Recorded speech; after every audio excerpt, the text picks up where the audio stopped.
दोस्तों, स्वागत है आपका आपके अपने YouTube channel future pharma FP पे। तो दोस्तों, आज की इस वीडियो में हम बात करेंगे एंड जानेंगे शरीर में जो हमारी बॉडी में खून की कमी हो जाती है, तो उसको पूरा करने के लिए या उसके दौरान क्या होता है, थकान आ जाती है, कमजोरी लगने लगती है, तो उसको सही करने के लिए कुछ सिरप के बारे में आज की इस वीडियो में डिस्कस करेंगे, जो कि मार्केट में सबसे ज़्यादा यूज़ की जाती है, मेडिकल स्टोर पर ईजिली मिल जाती हैं। तो इन सिरप के बारे में आज की इस वीडियो में डिस्कस करेंगे, इसके यूज़ के बारे में, इसके डोज के बारे में एंड इसके अंदर क्या क्या कंपोनेंट पाया जाता है। तो दोस्तों, वीडियो आप लास्ट तक देखिएगा ताकि कोई भी पॉइंट या कोई भी इंफॉर्मेशन आपकी इस वीडियो के रिगार्डिंग मिस ना हो पाए। तो इसी के क्रम में सबसे पहली हमारी जो सिरप आती है डेक्सोरेन, जो कि काफ़ी पॉपुलर सिरप है एंड हर मेडिकल स्टोर पे ये सिरप मिल जाती है। जैसे इस प्रकार इसका कुछ बॉक्स है देखने को मिल जाता है एंड इसकी जो बॉटल कुछ इस प्रकार देखने को मिल जाती है। 200 ml की ये सिरप आती है एंड बेसिकली अगर बात करें सिरप के अंदर कंपोजिशन या कंटेंट की कि क्या पाया जाता है, तो उससे पहले ये बेसिकली एक हेमाटोनिक सिरप होती है, मतलब कि हमारी बॉडी में जब ब्लड की कमी हो जाती है तो उसको पूरा करने के लिए इसका यूज किया जाता है, या प्रेगनेंसी के दौरान ये सिरप यूज की जाती है, या कई बार क्या होता है जब पेशेंट में एनीमिया हो जाता है तो उस दौरान इस सिरप का मेनली यूज किया जाता है। कंपोजिशन की बात कर लेते हैं फ्रेंड्स कि इसके अंदर डेक्सोरेन जो हमारी सिरप आती है इसके अंदर क्या पाया जाता है। तो इसके अंदर फेरिक अमोनियम सिट्रेट पाया जाता है, जो कि है कि हमारे ब्लड फॉर्मेशन में हेल्प करता है। इसके साथ साथ फ्रेंड्स इसमें साइनोकोबालामिन पाया जाता है एंड फोलिक एसिड। ये क्या है, इसके अंदर कंपोजिशन है जो कि इसके अंदर प्रेजेंट होता है। जैसे आप यहाँ पे भी देख सकते हैं, आयरन हो गया, फोलिक एसिड हो गया, विटामिन B12 होगा, ये जो इसके अंदर कंपोजिशन के रूप में प्रेजेंट होता है।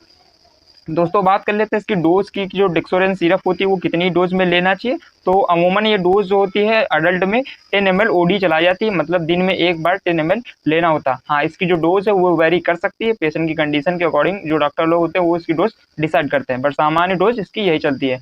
यूजेस की बात कर लेते हैं फ्रेंड्स की जो डेक्सोरेन सिरप होती है इसका यूज कब कब किया जाता है। तो कई बार वीकनेस हो जाती है, बहुत ज़्यादा कमजोरी लगने लगती है, बॉडी में खून की कमी हो जाती है, तो उस दौरान इसका यूज किया जाता है। नेक्स्ट बात कर ले एनीमिया की कंडीशन में फ्रेंड्स इसका यूज किया जाता है। एनीमिया की कंडीशन में क्या होता है, हमारी बॉडी में जो हेल्थी WBC होती है उनकी मात्रा कम हो जाती है, हीमोग्लोबिन की मात्रा कम हो जाती है, इस वजह से ब्लड कम हो जाता है, तो उस दौरान इसका यूज किया जाता है। इसके साथ साथ फटीग, मतलब कि थकान लगना, कुछ ना करने का मन, ना बोलने का मन होता है, तो उस दौरान भी सिरप का यूज किया जाता है, जो कि ब्लड की कमी की वजह से भी कई बार हो जाता है।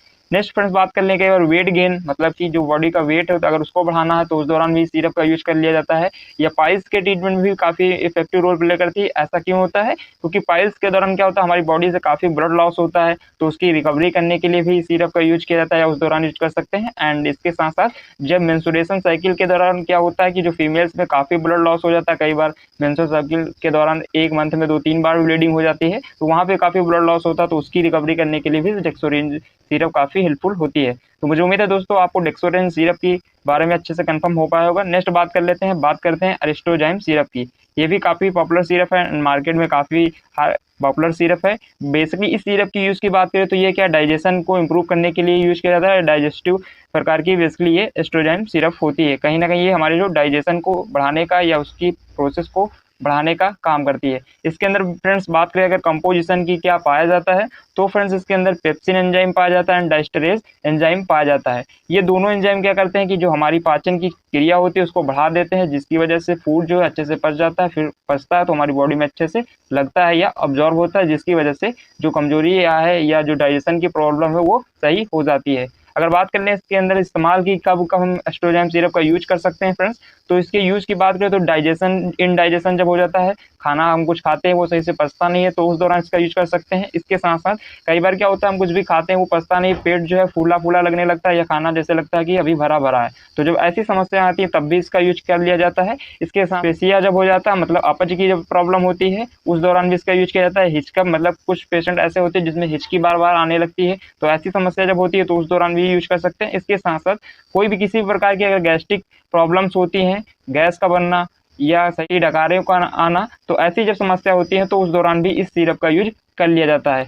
नेक्स्ट बात कर लेते हैं फ्रेंड्स इसकी डोज की। तो डोज अगर बात करें इसकी तो बीडी चलाई जाती है, दिन में 2 बार इसका यूज करना होता है, 5 ml यूज करना होता है। खाना खाने के बाद लगभग आधा घंटा बाद 5 ml आप मॉर्निंग में ले सकते हैं एंड शाम को क्या है खाना खाने के बाद 5 ml ले सकते हैं। दिन में 2 बार बेसिकली इस सिरप का यूज करना होता है। आइए फ्रेंड्स अब हम बात करते हैं नेक्स्ट सिरप की, वो है विवॉन सिरप। विवॉन सिरप कुछ इस प्रकार देखने को मिल जाती है, जैसे आप यहाँ पे देख सकते हैं। ये एक प्रकार की मल्टीविटामिन, मतलब बहुत सारे इसके अंदर विटामिन होंगे, मल्टी मिनरल्स मतलब बहुत सारे मिनरल्स से मिलकर बनी होगी। इसके साथ साथ इसमें कुछ एंटीऑक्सीडेंट भी पाए जाते हैं, तो ये तीनों कंपोजिशन में ये सिरप बनी होती है। अगर दोस्तों बात करें इसके अंदर कंटेंट की क्या पाया जाता है, तो इसके अंदर पैरिडॉक्सिन पाया जाता है, इसके साथ साथ साइनोकोबालामिन भी प्रेजेंट होता है, नियासिनामाइड भी पाया जाता है, फोलिक एसिड प्रेजेंट होता है, क्रोमियम एंड जिंक ये कुछ मिनरल्स हैं, कुछ विटामिन हैं एंड कुछ एंटीऑक्सीडेंट हैं जिनसे मिलके ये सिरप बनी होती है।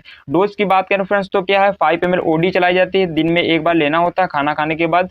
एंड जो B1 सिरप आती है बच्चों में भी आती है, इसकी ड्रॉप्स आती हैं जो बच्चों को दी जाती हैं। अगर बच्चा 2 से साल से अबव है तो उनको ही बेसिकली ये सिरप दी जाती है। 2.5 ml आप दे सकते हैं दिन में एक बार।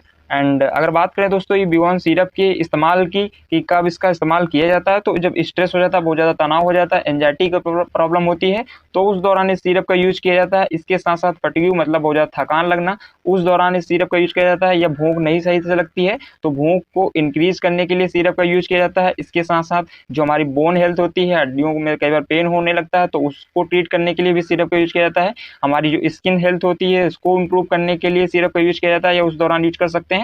या हमारी जो इम्यूनिटी होती है, जो प्रतिरक्षा तंत्र होता है, जो हमारे इन्फेक्शन से मुझे बचाता है, तो उसको इम्प्रूव करने के लिए, उसको एक्टिवेट करने के लिए सिरप का यूज किया जाता है। इसके साथ साथ कई बार हमारी बॉडी में बहुत ज़्यादा वीकनेस हो जाती है, बाल जो है गिरने स्टार्ट हो जाते हैं, वाइट होने लगते हैं, तो ऐसी जब समस्या होती हैं तो अमूमन उस दौरान इस B1 सिरप का यूज किया जाता है। आइए बात करते हैं नेक्स्ट। तो यहाँ पे हम बात करेंगे कैप्सूल के बारे में, जो अमूमन यूज किया जाता है जब हमारी बॉडी में बहुत सारी समस्या होती हैं, तो उस दौरान इसका यूज किया जाता है। कई बार सोर्स हो जाते हैं, जब माउथ में छाले पड़ते हैं, वीकनेस हो जाती है, तो उस दौरान इस कैप्सूल का यूज किया जाता है। तो उससे पहले हम इसमें जान लेते हैं इसके यूज के पहले कि इसके अंदर कंपोजिशन क्या पाया जाता है। तो फ्रेंड्स इसके अंदर विटामिन बी कॉम्प्लेक्स पाया जाता है, इसके साथ साथ विटामिन B, C प्रेजेंट होता है।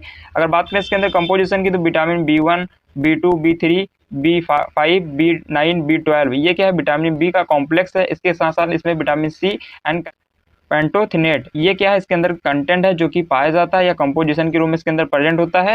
एंड अगर बात कर लेते हैं दोस्तों इसके इस्तेमाल की कब इसका इस्तेमाल किया जाता है, तो इसके इस्तेमाल में वीकनेस हो जाती है, जब एनर्जी को बढ़ाने में बॉडी बहुत ज़्यादा वीक लगने लगती है, तो उस एनर्जी को बढ़ाने के लिए इसका यूज किया जाता है। इसके साथ साथ हमारी जो इम्यूनिटी होती है उसको बढ़ाने में हेल्पफुल होती है। जो माउथ में सोर्स हो जाते हैं, कुछ इस प्रकार छाले पड़ जाते हैं, तो अमूमन उस दौरान इस विकासुल कैप्सूल का यूज किया जाता है।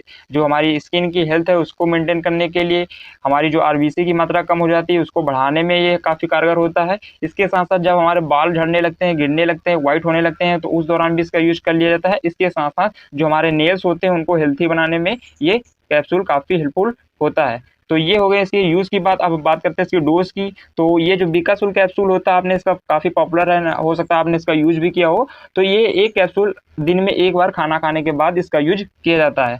आइए बात करते हैं नेक्स्ट सिरप की। तो वो है A to Z सिरप, काफ़ी पॉपुलर सिरप है एंड मार्केट में अलग अलग फार्मास्यूटिकल कंपनीज को अलग अलग नाम से बेचती हैं, बट इसका जो कंपोजिशन होता है वो सेम होता है। ये भी प्रकार की multivitamin and multi mineral and lysine syrup होती है। लाइसिन एक भी प्रकार का कंस्टिट्यूएंट है जो कि इसके अंदर पाया जाता है।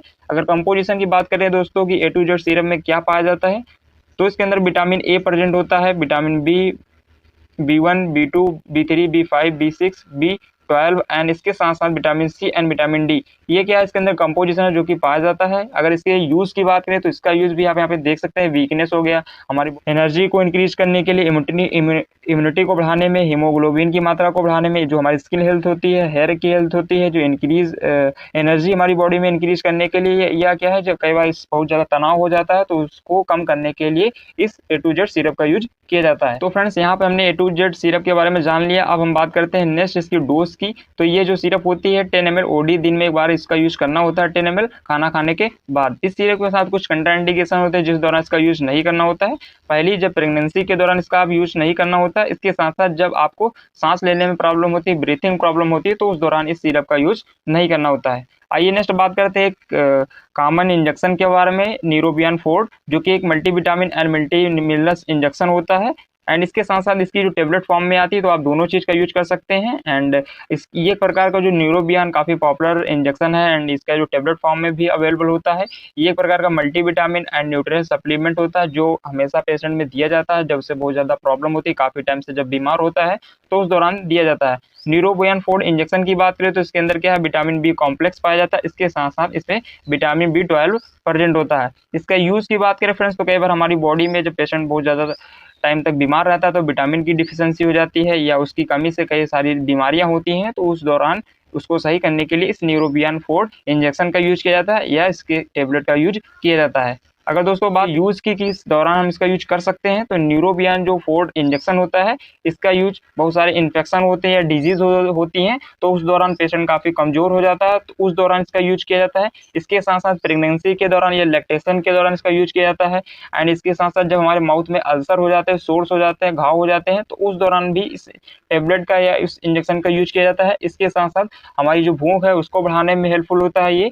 एंड इसके साथ-साथ मल्टीन्यूट्रिशन हो जाता है, मतलब कुपोषण की जो समस्या होती है, खाया पिया कुछ लगता नहीं है, तो उस दौरान ये हमारी बॉडी काफ़ी वीक हो जाती है, तो उसको ट्रीट करने के लिए इस इंजेक्शन का यूज किया जाता है या इस टेबलेट का यूज किया जाता है। तो आज की इस वीडियो में हमने आपसे बात कर ली, कुछ कैप्सूल्स के बारे में डिस्कस किया, कुछ इंजेक्शन के बारे में डिस्कस किया एंड बहुत सारी सिरप के बारे में डिस्कस किया, जो कि ओवरऑल हमारी बॉडी की वीकनेस को या ब्लड की मात्रा को बढ़ाने में या कमजोरी को दूर करने में या स्ट्रेस को दूर करने में यूज की जाती हैं। आई होप सो ये वीडियो आपके लिए काफ़ी हेल्पफुल रही होगी। ऐसे ही फ्रेंड्स आगे वीडियो देखने के लिए हमारे चैनल को भी सब्सक्राइब कर सकते हैं एंड बहुत सारी वीडियो हमारे चैनल पे ऑलरेडी पड़ी हैं, तो आप उन्हें भी जाके देख सकते हैं। Thank you so much for watching this video.